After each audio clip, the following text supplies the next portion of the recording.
Nigeria's Federal Inland Revenue Service has signed a cooperation pact with France to support its transition into the Nigeria Revenue Service, NIS, in 2026. This agreement links Nigeria with France's Advanced Tax Authority, focusing on digital upgrades, capacity development, and cross-border enforcement. According to FIRS, the collaboration focuses on GFX digital transformation, workforce and capacity development, international taxation, and information exchange and cross-border enforcement. This agreement ties into Nigeria's broader tax reforms and the push for a unified revenue system. Key uncertainties relate to implementation, institutional capacity, data sovereignty concerns, and how effectively the partnership can address long-standing structural challenges. However, FIRS says the partnership will help both countries navigate issues such as AI, cybersecurity, and shifting global tax rules. Joining us now to discuss the implications of this development is the Executive Director at Center for African Policy Research and Advisory, Dr. Segun Adebayo. Good morning, and thank you for joining us. Good morning. Thank you for having me. Good morning. So this sounds like a lot of English. Please break it down. Break it down to the average person. What does this mean? Especially because we see that, or we know that there's a new, an evolution in our fiscal, our taxation. By January 2026, we expect updates. So what does this new announcement mean for us? Yeah, I think first we need to, I made a statement at the National Assembly quite recently. I said that there are certain data that you must be very careful with when you are having your international collaborations. Because by the time you begin signing MOUs with sovereign states, every sovereign state has its own interests, and they pursue their interests, not yours. When they come to the table, they are not coming to the table to discuss how your interest will be served. It might look like your interest will be served, but eventually it's their interest that's going to be served. If I have access to your entire financial dealings, everything you do with your money, everywhere you go, and bear in mind, this current tax regime that we're going into is an identity-based tax system. It's not just, oh, we're going to be taking the percentage of your money. No, your identity is following it. So you're having a full identity-based taxation system, and then you're going into collaboration with another sovereign state. That is giving me unfettered access to your financial dealings, where you go to, everything you do. And that is sovereign data.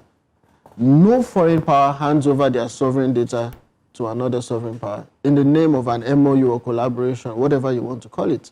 And these are the concerns that we have had right from inception on this tax conversation. We looked at from 2024, where a certain foreign national met with Mr. President and then said that we should have an identity-based tax system, and he began working very actively towards it. He started consulting for the government in that regard. We can see him several times meeting with our own very Taiwo Oyedele, who's been working on our tax systems. And I mean, right from then till now, look at the National Assembly. Many of the bills that have been quoted at the National Assembly have been on identity, having an identity management forum, identity management commission, and all of that. And you're looking at a merger between the BVN, the NIN, everything is headed towards somewhere. And at the end of it all, 1 month to implementation, we see that the government begins to sign an MOU with another sovereign state. It calls for concern. Data sovereignty has been one of our biggest concerns in this tax conversation. I talked about it 9 months ago at both the National Assembly, at the House of Assembly, there was a National Youth Dialogue on Tax Reforms organized by Project Sprint and the Youth in Parliament Committee. I was there, I raised these issues. But here we are, 1 month to go, we are signing an MOU. We have tech firms in this country that are actually the toast of the continent. Even our own remitter. We have remitter, we have Flutterwave, we have InterSwitch, we have Paystack, we have several tech firms, Bamboo. Many of them are the biggest on the continent. Why shouldn't we do what the President of America did very recently, where he sat down with all the heads of tech, with all the tech giants in his country, and sat with them and looked at how he could develop his tech ecosystem with their input, financial and infrastructural input. He sat with them at a dinner. Why don't we have similar? Why don't we have a situation where we bring all of them together? One thing that they all have in common is that they are Nigerians, and they will be patriotic to Nigeria. Just like we have our very own Dangote today, who's refining fuel for us.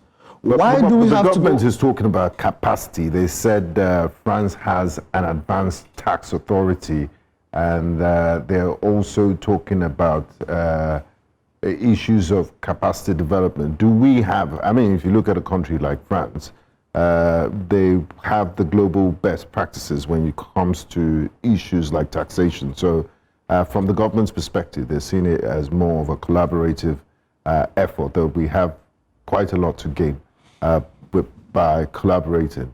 Do the Nigerian companies that you mentioned, do they have the capacity? Let's even not look at the private companies. Let's look at the Nigerian Interbank Settlement System, NIBS. NIBS is like the Mecca in Africa when it comes to interbank settlement, switching money. Almost every African country is sending a delegation to NIBS every now and then to learn from us. We are the giants in Africa when it comes to tech. So when it comes to capacity, I mean, Nigeria has, if you go to other African countries and you try to, make payments and all of that, and you listen to their financial rules, it will sound strange to you, because here in Nigeria, we're having it very easy and smooth because we have technological capacity. We've had, look around the world, you see Nigerians blazing the trail in tech. So if it comes to capacity, let's even start from NIBS. NIBS already is our backbone in switching money across banks. I mean, you look at the rise of many fintechs today, having them do fantastically well and all of that. Let us build from there. Let us build from there. Mr. President had a meeting yesterday with the self-communication and is it Boss Tijani? Yes, just yesterday, where I was talking about our youths being, the future of the country. Let's grow from there. Let's take the conversation from there. Let us have something indigenous to Nigeria, something that a nationalist can look and be proud to say, this thing is from Nigeria. We're not against the tax reforms. We just want it to be fully indigenous. Let us have our data to ourselves. Why is France? I mean, France has been in the news for all sorts in the Sahel region. They've been in the news for all sorts in West Africa. Why? And I think it's just right for any sane thinking person at this time to raise an eyebrow to this MOU that our FIRS is signing with France. I just want to ask very quickly, has this MOU been made public to Nigerians? Do you have any idea if it's been made public yet? The details. That's one. Yes, that's one question. Secondly, are you sure that we're not just in any way overreaching, in the sense that this MOU could be as a form of benefits to Nigerians as regards us being afraid? I do understand that sovereignty is at stake here in terms of data, but can you highlight what the major risks currently are should Nigeria go ahead with this MOU? And the MOU in question, can we rightly say that it is, scary to every Nigerian, especially those in the fintech space or the tech space? Okay, to answer your question, first, let us look at our Data Protection Act and what is covered as sensitive data at the moment. Currently, your financial record is not covered as sensitive data. Neither is your GPS record covered as sensitive data. Yeah, your biometrics is covered, your personal information, but these two very important details are not covered. Your location and your money. Yes, and your money. Good. So, if your location and your money is not covered as sensitive data currently, and this piece of information is being passed to another country, a whole intelligence software can be built on that. To monitor where I'm going to, Since Monitor who, you can where, check how when. much I spent over the Yes. period of time, where I spent them. Yes. Can also give lead to where I frequently go to regularly. Exactly. And there's room for abuse beyond terrorism and, anti... So these are the concerns. I mean, first of all, your data is your sovereign asset. Absolutely. And every federal government should think about protecting her citizens in its entirety. And there is no amount of benefit that you want to talk to me about that will necessitate transferring or rather signing an MOU that puts your citizens at risk at this level. I met with Senator Ned.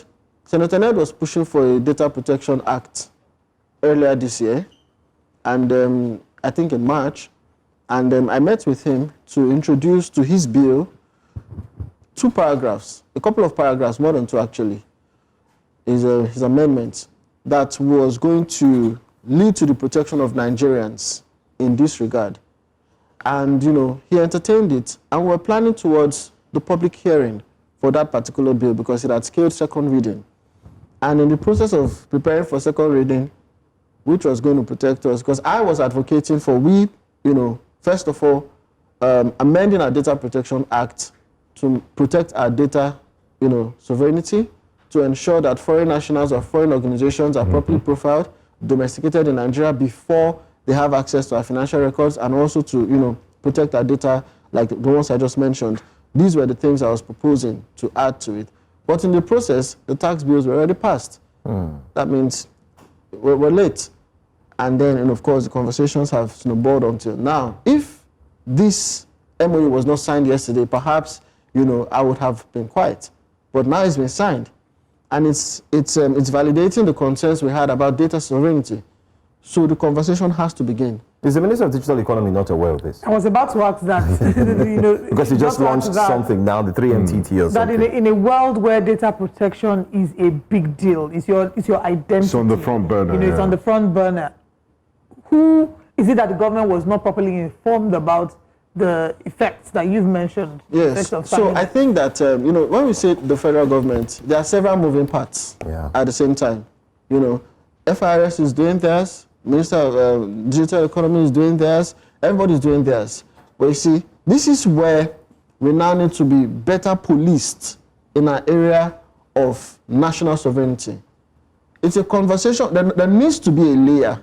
We shouldn't just have agencies and ministries and everything just, crossing the international boundaries, without a proper consultation going on. Just due process. Just yesterday, you could hear that the president was, happy and encouraging our youths. These are the capacity. This, in the area of technology, most of the guys who are currently controlling the tech space in Nigeria, most of them are less than 50. Most of them are in the range of 40s. They are youths, young guys. Look at what in fact, negatively, our Yahoo boys are doing.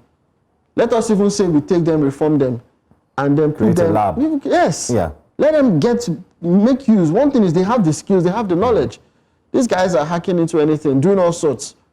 That shows you the potentials that we have, our youths have in this country. Why don't we look at harnessing it? Dr. Adebayo, just yesterday we saw the proposed budget for 2026, and more than 70% of the chunk of that budget is going to go into debt servicing. That means we have a revenue problem because we still keep borrowing. The federal government is owing over 2,000 contractors who are protesting every other day at the Ministry of Finance. Nigeria's tax-to-GDP ratio remains between 6 to 10%. That's way below the African average. So we have, we've been lax with our tax system, and the government needs more money. So wouldn't this MOU and the things we might learn from them to make our tax system more effective be beneficial towards, increasing our tax to GDP ratio?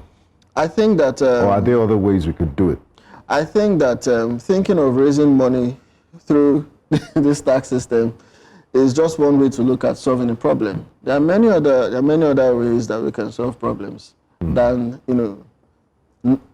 drilling deep in our taxation system. While that is good for us to have proper tax reforms, excellent. First of all, we are not against that. We are saying that we can do it at home. We have all the technology at home to get it right within. We believe in ourselves. We believe in Nigeria. We believe in the capacity of our young people, of our technological systems. We can do it at home, 1. 2, solving our income problem through taxation is not the best. We have many other ways. We have poorly mined minerals. We have, the whole mining sector right now is almost a mystery. Almost a mystery. You see all sorts when you go on the internet. Who is mining what? Is it really the government that is mining or other people are mining? Look at the scramble for rare earth metals currently globally. Since President Trump announced his Project Stargate, where he's planning to build $500 billion worth of data center infrastructure. That's just saying that I'm going to be the biggest customer for rare earth metals. And the Chinese too need rare earth metals for their Belt and Road initiative. Yes. So now these things are in abundance in Nigeria. Why don't we become the world supplier? Almost every day you see that our minerals are in abundance, with this, with that, with that, with this. Why don't we look in that direction, maximize our output in those regions, have it better driven by the right policies, and then we do good business with the rest of the world. Rather than squeezing 100 million plus multidimensionally poor Nigerians. The palpitations we can already get water hear out of stone. In smaller circles as well as bigger circles about the palpitations people are experiencing as they count down to January, because it feels like they're not quite sure what to expect. But what would you say is your ask from the government? The MOU has been signed already. What would you say is your ask, and how can Nigerians better prepare themselves for whatever the outcome might be?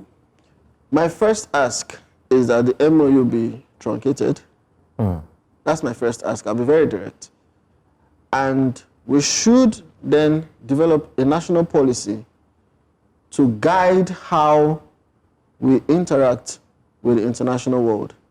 That's my first ask. I'm going to shoot wide. That's first. Across board. Across board.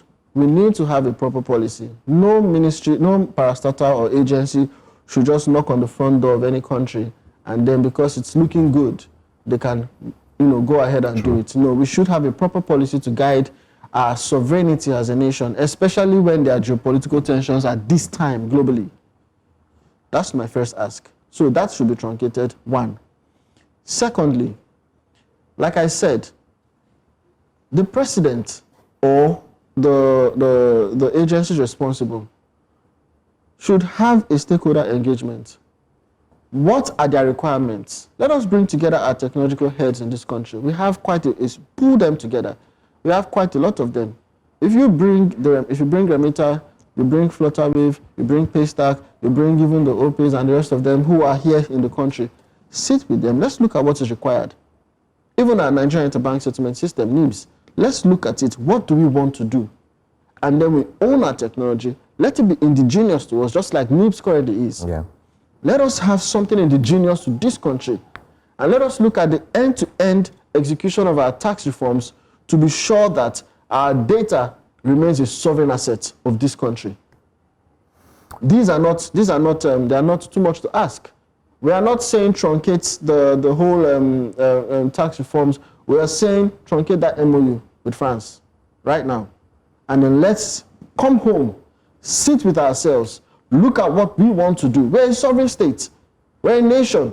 Let's look at what we want to do and solve it ourselves. Even if you want to learn, you can learn without signing an MOU. Are we crying wolf? Because the MOU, Nigeria signed thousands of MOUs in the past. The MOU is just on paper. So and look at where it's gotten us. And there was an MOU that was recently signed by Bello Matawalle, the Minister of State for Defense in Saudi Arabia a few days ago. So partnership. It's MOU on paper, but we're yet to reach the implementation phase.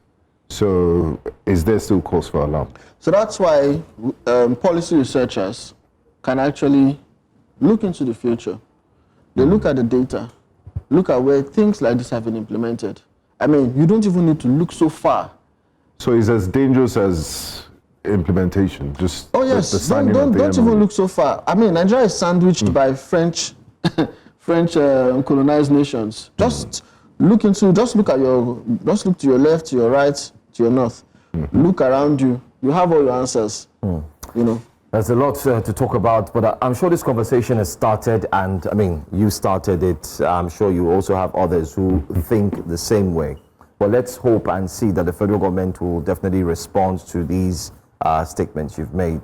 Possibly, if possible, they should be able to share that MOU. And it's also, it's not just Dr. Adebayo, speaking the minds of millions of and I'm sure some tech experts are also wondering what was signed, because one thing we usually see at times is, before you know it, in January, we'll start seeing new policies come out. Yeah. From the and tech like they space. say, the devil is in the detail. Oh, wait. Yes. When then they tell you, oh, this was already signed with, then you wonder. So it's very key. So if you're in the tech space, for those who are the tech giants, you might also want to make a request of this MOU. And I think this is also a call to the federal government to do as much as possible. Talking about the Oga at the top in the FIRS, now going to be the NIRS from January 1st, Mr. Zach Adediji, to also ensure that we have clarity on what this MOU really is. But thanks for opening up and sharing the insight into this. It's a good one.